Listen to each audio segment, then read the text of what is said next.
il a le droit de l'interpeller. Ce n'est pas une affaire de politique. Voilà. C'est ça que vous devez noter. Ok. Le député contrôle l'action du gouvernement. Donc, si le député estime qu'il y a un ministre qui ne fait pas son travail, il peut l'interpeller publiquement et après le convoquer devant le Parlement. Il a ce pouvoir-là. Ok. Donc, ne voyez pas en ça une affaire de RADP et Assalé Timoko. Ça n'a rien à voir. J'ai jamais dit ça, monsieur. Voilà. Le député ministre ne dit représente ça pas pour des RADP. éclaircissements. Il est Parce que le nous, ministre. ou peut-être Écoutez bien, que bon, il est le ministre de la République. Il n'est ou pas cadre peut-être du que RADP. c'est la Voilà. chaîne de télé français qu'on regarde, on voit un peu pouet, on voit bon. Peut-être c'est Mais pour nous. voilà, Ça, c'est pour les deux. c'est maintenant que les Ivoiriens vont comprendre comment un État fonctionne. Comment un député doit jouer son rôle. Si les députés jouent leur rôle là, vous allez voir que le gouvernement va bien fonctionner. Mais si vous réagissez en disant que non, les députés ne doivent pas parler, sinon ils attaquent les ministres. Non, non, non, non, non. Le député, il contrôle l'action du gouvernement.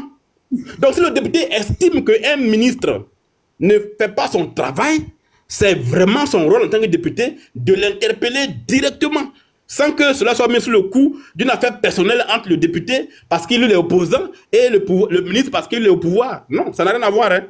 Donc vraiment, c'est des occasions où on doit vous expliquer un peu comment un État fonctionne. Voilà. J'ai même fait un jour un live spécial pour expliquer le rôle d'un député et comment il contrôle l'État. Pour que les gens comprennent que ça n'a rien à voir avec la politique politicienne et que le ministre, quand il vient au gouvernement, il vient au Parlement là. Mais j'ai fait des débats avec lui, ça peut durer 1 heure de temps. Informez-vous. Voilà. Et donc, les Ivoiriens pensent que le rôle du député, c'est de parler seulement à l'Assemblée nationale. Non, non, non, non, non. Le député, il parle à la fois à l'Assemblée et il parle dehors. Voilà. C'est pour ça que nous disons qu'à ADCI, le jour où on va prendre le pouvoir là, et ça va arriver un jour, Inch'Allah, nous allons faire en sorte qu'il y ait une 4e chaîne publique. C'est-à-dire on a RTI 1, on a RTI 2, on a la 3. Mais il va y avoir une 4e chaîne publique dédiée exclusivement à l'Assemblée nationale. Pour que tous les débats, quand les ministres arrivent, quand les envoyés du gouvernement arrivent, tous les débats qui se passent au Parlement soient en direct. Pour que les Ivoiriens voient ce que c'est qu'un député. Pour que les Ivoiriens voient ce que c'est qu'une Assemblée nationale. Pour que les Ivoiriens voient ce que disent leurs ministres. Pour que les Ivoiriens voient ce que chaque député pendant 5 ans fait au Parlement là-bas. Ça, c'est quelque chose qui est pour nous extrêmement primordial. Si on ne fait pas ça, les Ivoiriens vont continuer à voter des gens qui ne peuvent pas les défendre. Parce que quand tu es député, tu ne peux pas passer 5 ans dans un Parlement sans prendre la parole un seul jour. Il faut que le peuple qui t'a envoyé voit ce que tu fais là-bas. Et donc, nous allons mettre en place une télévision qui va retransmettre en direct tous les débats, même en commission, ça sera en direct. Pour que le peuple voit ce que font ces députés, ils sont payés. Donc, chers amis, ne pensez pas qu'il y a un débat personnel entre le ministre de la Justice et moi. Non, non, non. J'ai le droit en tant que député de contrôler le gouvernement et je le contrôle à la fois par des moyens devant le Parlement et à la fois par ma bouche, puisque je parle au nom du peuple. J'ai juste à voir. Voilà comment je fonctionne, chers amis. Merci beaucoup. Merci, mon honorable. Merci, voilà. Par rapport à les trucs de la télé, mais si vous ne pouvez pas, quand vous faites les débats, par exemple, je vois si les Français, là, ils ont des... Ils prennent avec leur téléphone, ils peuvent filmer les débats après. Non, non, chez nous, c'est interdit. Ah, c'est interdit? Ça, Ouais, ça va être intéressant quand même. Voilà, sinon on pouvait faire ça en direct, mais c'est pas possible. Voilà, il faut l'autorisation du président de l'Assemblée nationale. Voilà. Ok. ADCI, Voilà. je pense que c'est un bon truc. On compte sur toi pour les Mais élections. tu finiras par adhérer à DCI. Oui, on compte sur vous. On compte sur vous. Merci beaucoup, cher Idriss. Merci beaucoup pour tes questions. Voilà, c'était un bon débat, un bon échange entre nous. Alors, on va prendre Hacker Gentil. Ah, depuis quand Hacker est gentil? Oui, je suis gentil. Bonsoir, monsieur Hassan.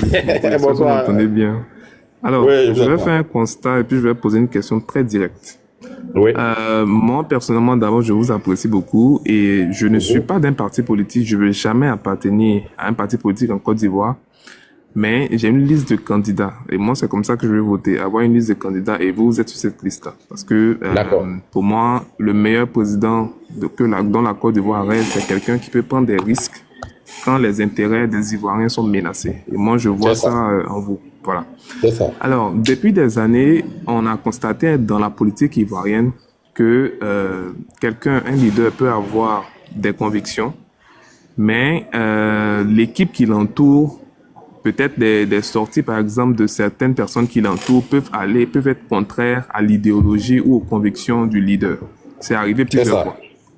Vous, à votre niveau, un deuxième constat aussi, c'est qu'il y a beaucoup de gens, beaucoup de leaders qui prennent une position, une idéologie depuis des années, et en quelques semaines ou quelques mois, on les voit renverser leur veste et adhérer à l'idéologie qui est opposée complètement à ce qu'ils défendaient depuis longtemps. C'est déjà arrivé. Ma question que je vais vous demander, est-ce que une enveloppe ou des avantages financiers peut vous faire renverser votre veste un jour? Ça, c'est ma question. Oui. Merci beaucoup, Aka, gentil. C'est une question gentille, en tout cas. Alors, effectivement, le risque n'est pas zéro. Hein. Vous savez, moi, j'ai l'habitude de dire que chacun est le fruit de son histoire, chacun est le fruit de son éducation, et chacun est le fruit de son parcours social. Moi, je suis pas un enfant de famille riche. Je suis un enfant de pauvre. Je suis né au village, j'ai grandi au village, j'ai fréquenté au village. Et je sais ce que c'est que dormir sans manger. Je suis passé par là. Hein. Je sais ce que c'est que dormir sans manger. Mais en fait, l'argent ne change pas les gens. L'argent révèle leur vraie nature. L'argent n'a jamais changé personne. L'argent révèle la vraie nature des gens. Et je considère que mon engagement pour la Côte d'Ivoire n'a pas commencé quand j'ai été élu à la tête d'une commune ou bien en tant que député. Mon engagement pour la Côte d'Ivoire a commencé depuis le lycée. Ceux qui ont fait le lycée municipal de Yopougon à l'époque, qui est devenu maintenant le lycée Pierre Gadier, où j'ai fait mon cycle secondaire, mon second cycle, savent que même depuis la classe de première, mon professeur de français, Michel Kofi, il est encore vivant, heureusement, il peut en témoigner. Depuis la classe de première, j'écrivais déjà sur les tas de la société ivoirienne.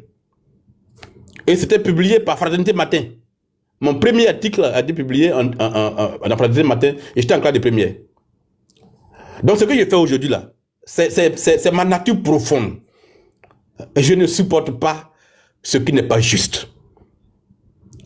Mon ambition quand j'étais tout petit, et je vais prendre votre question pour faire ma conclusion parce que je dois partir il y a 19h. Vous êtes la dernière personne à intervenir. Je vais donc conclure sur ça.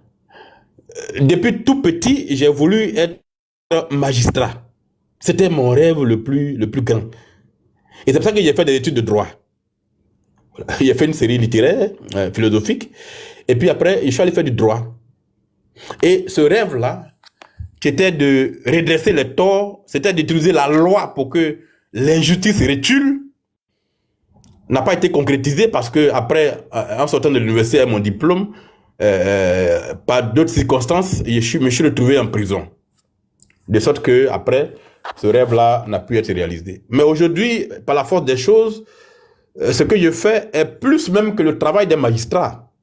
Parce qu'aujourd'hui, le travail que je fais pour les Ivoiriens, l'impact que ça a sur la vie des gens, c'est plus que même que ce que fait un magistrat qui est dans un cadre formel et donc qui agit dans ce cadre-là. Moi, j'interviens à tous les niveaux. Et donc, quand je crée l'Éléphant déchaîné, qui est mon journal que j'ai créé en 2011, parce que je travaillais déjà en 2011 au Nouveau Réveil, j'étais journaliste embauché en CDI.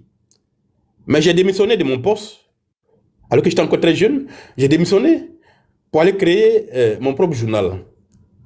Mais ce journal-là, j'aurais pu le mettre au service d'un camp politique, notamment du RADP, où qui venait d'arriver au pouvoir, et donc plusieurs journaux ont été créés dans le sillage de l'arrivée du pouvoir RADP. J'aurais pu faire ça aussi, et puis aller moi aussi manger.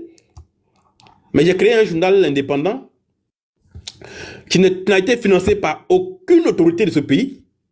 Personne en Côte d'Ivoire ne peut dire qu'il a contribué à la création de l'Éléphant déchaîné. Personne. Et ce journal-là, je l'ai mis au service de la transparence. J'ai fait des grandes enquêtes. Plus de 400 enquêtes en 14 ans.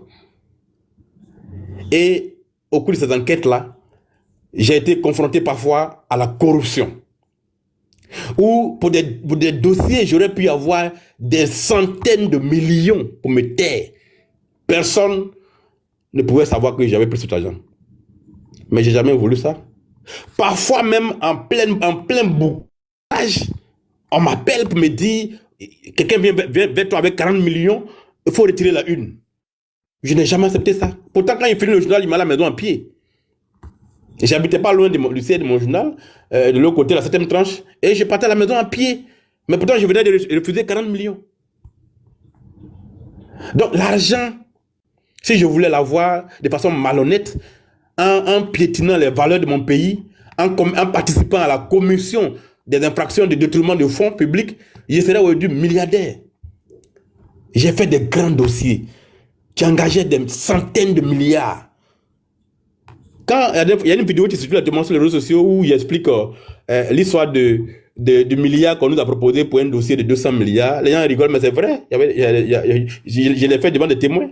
Ça s'est passé devant des gens qui étaient dans mon bureau et que j'ai fait passer pour des journalistes. Ils peuvent témoigner aussi.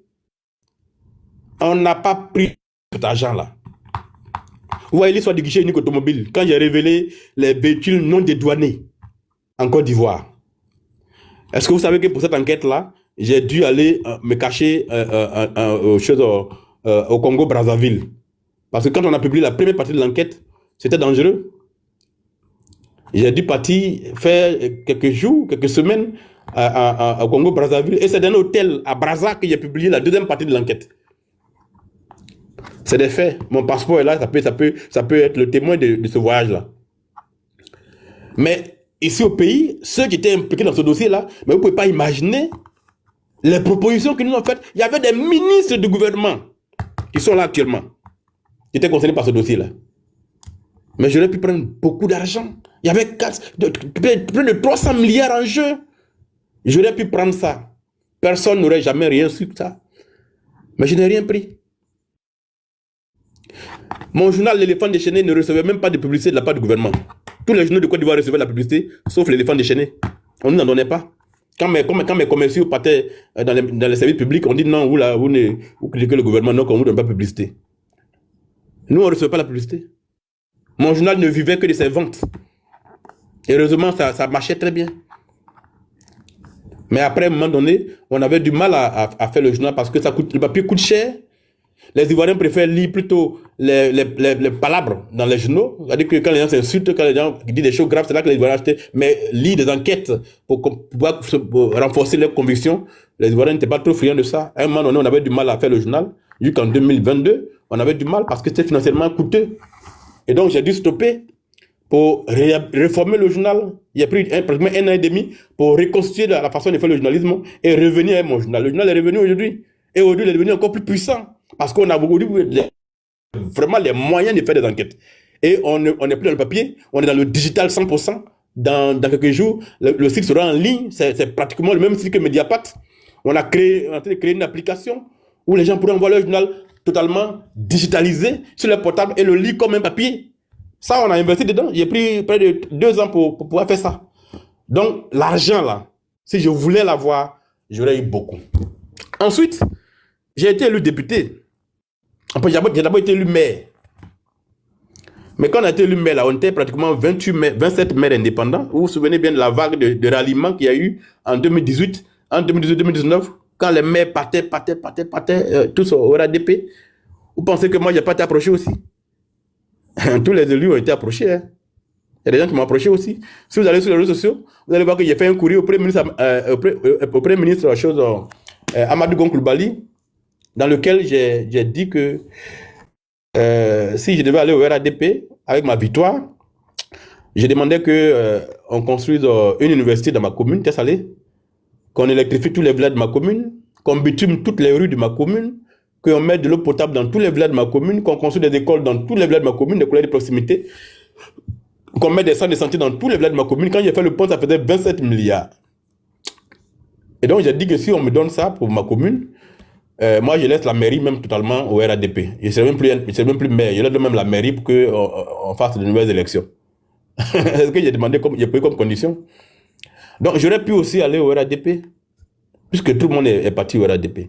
Certains qui sont partis ont été nommés PCA, d'autres ont été nommés dans d'autres structures. J'aurais pu aussi aller pour me faire nommer dans une structure et manger à ma famille et puis me taire. Mais j'ai dit non, j'y vais pas. Voilà.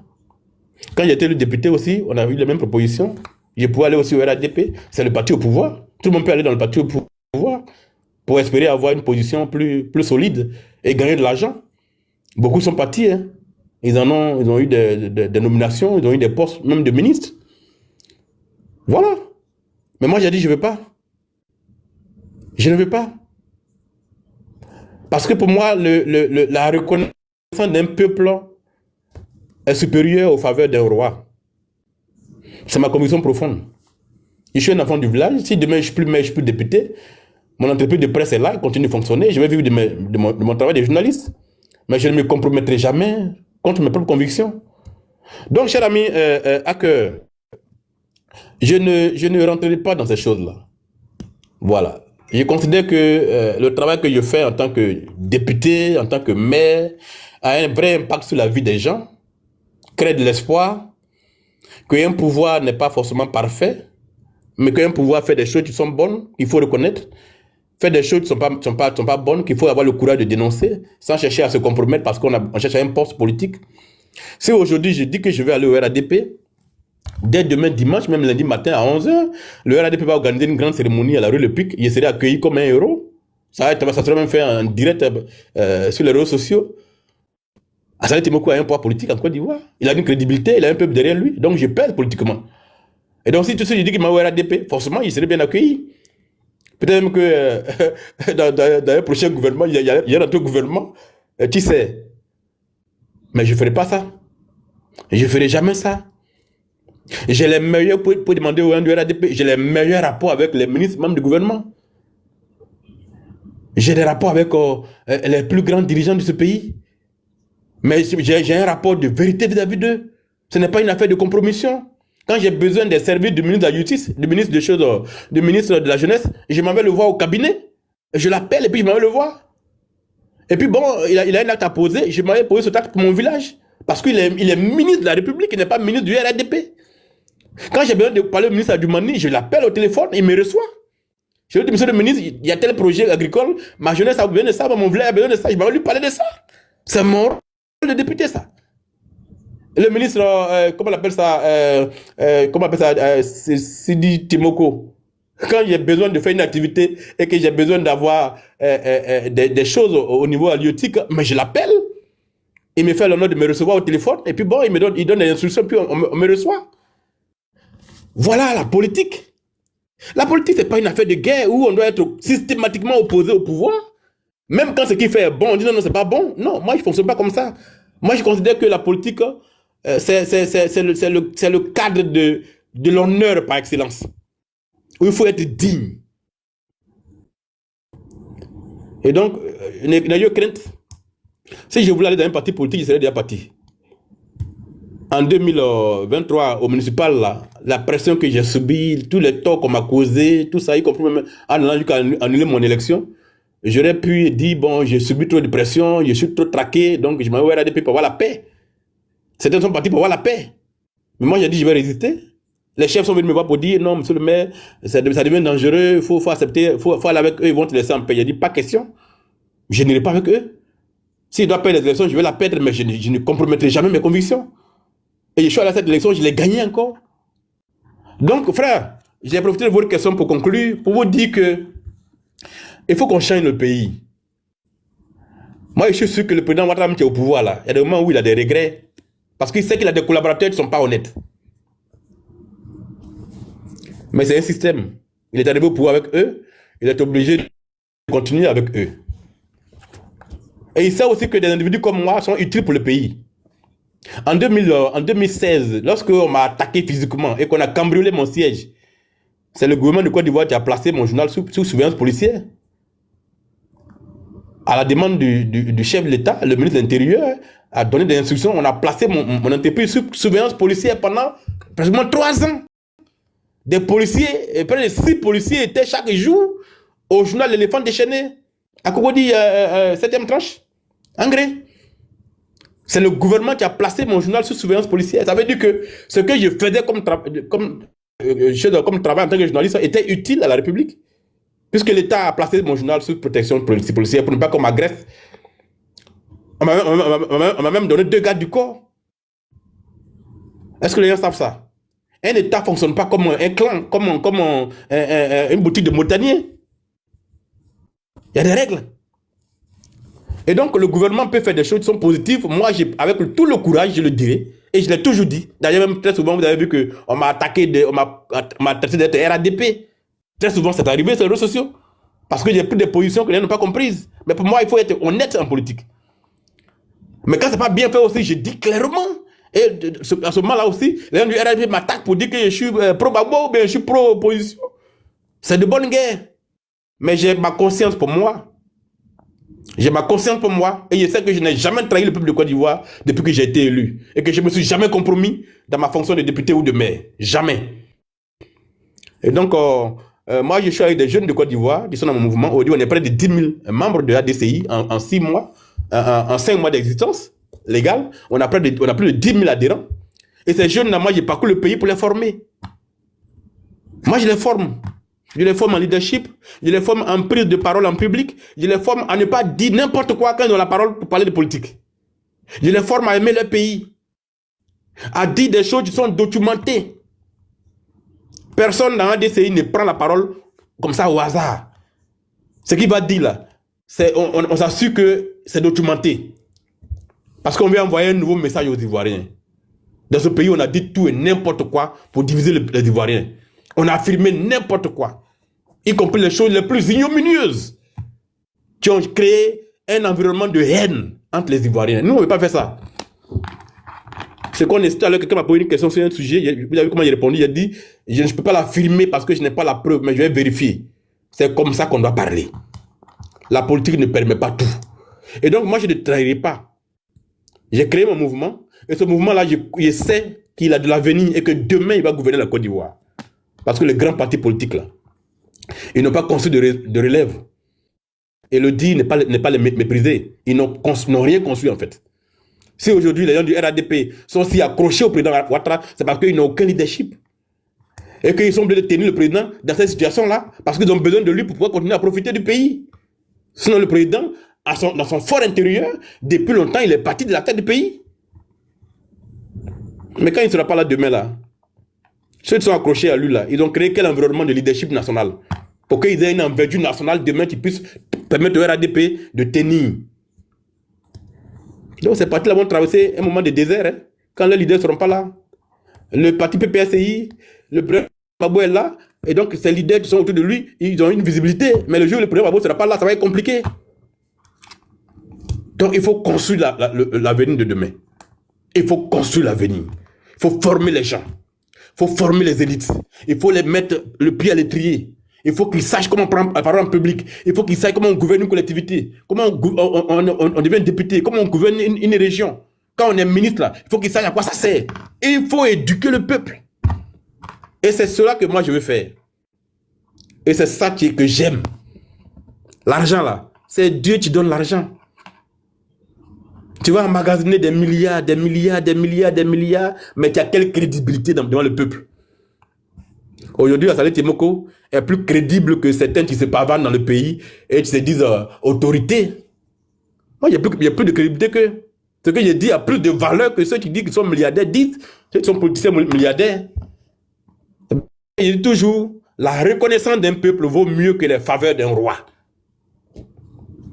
Donc, aidons les Ivoiriens à comprendre les enjeux. Nous allons supprimer la Côte d'Ivoire des ethnies. Dans la fonction publique, il n'y aura pas d'association des cadres du RADP, des cadres du PPSI, des cadres du PDCI, les cadres de ADCI. Ça ne va pas exister. La fonction publique est neutre. On dit bien neutre. C'est parce que la politique a infiltré notre administration qu'on ne s'en sort même pas. On fait une grève des enseignants, depuis Gbagbo Laurent, depuis Bédié. On fait une grève des enseignants, les enseignants sont en grève. Il y a les enseignants du PDCI qui sortent pour dire qu'ils ne sont pas en grève. Parce qu'ils défendent un parti. On fait une grève. Il y a les enseignants du PPACI, du FPI, à l'époque de M. Mekomwe. Nous, on était encore au lycée, on voyait ça. Les enseignants font grève. Et puis, il y a les enseignants du FPI qui sortent pour dire c'est l'association des enseignants FPI. Nous, on n'est pas en grève. Nous, on n'est pas d'accord avec ça. Il y a d'autres formules. Aujourd'hui, les enseignants font grève, les enseignants du PPSI, du RADP qui sortent, enseignants, un mouvement des enseignants RADP. Et puis le DRH de l'éducation nationale est le président des enseignants du RADP. Et puis bon, on est content quand on voit ça. Mais on n'est pas dans un état de droit. L'administration n'a pas de coloration politique. Même dans l'éducation, là. Le ministère de l'Éducation a fait les états généraux de l'éducation. Les états généraux de l'éducation nationale. Ça a eu lieu il y a 2 ans ou 3 ans, je ne sais plus. Mais allez sur la page du ministère de l'Éducation nationale, sur leur site internet. Allez sur les résolutions des états généraux de l'éducation. C'est-à-dire les résolutions qui ont été adoptées, validées par le gouvernement, là. C'est affiché là-bas. Regardez au point 4, sur l'éducation. On dit que la politique a joué un rôle nocif dans l'éducation en Côte d'Ivoire. Et quelle est la solution qu'on a proposée? L'interdiction de tous les mouvements à caractère politique dans le système éducatif ivoirien. C'est écrit noir sur blanc. Pour le mettre en œuvre, là, cette résolution-là, on n'a pas besoin de décret ni d'argent.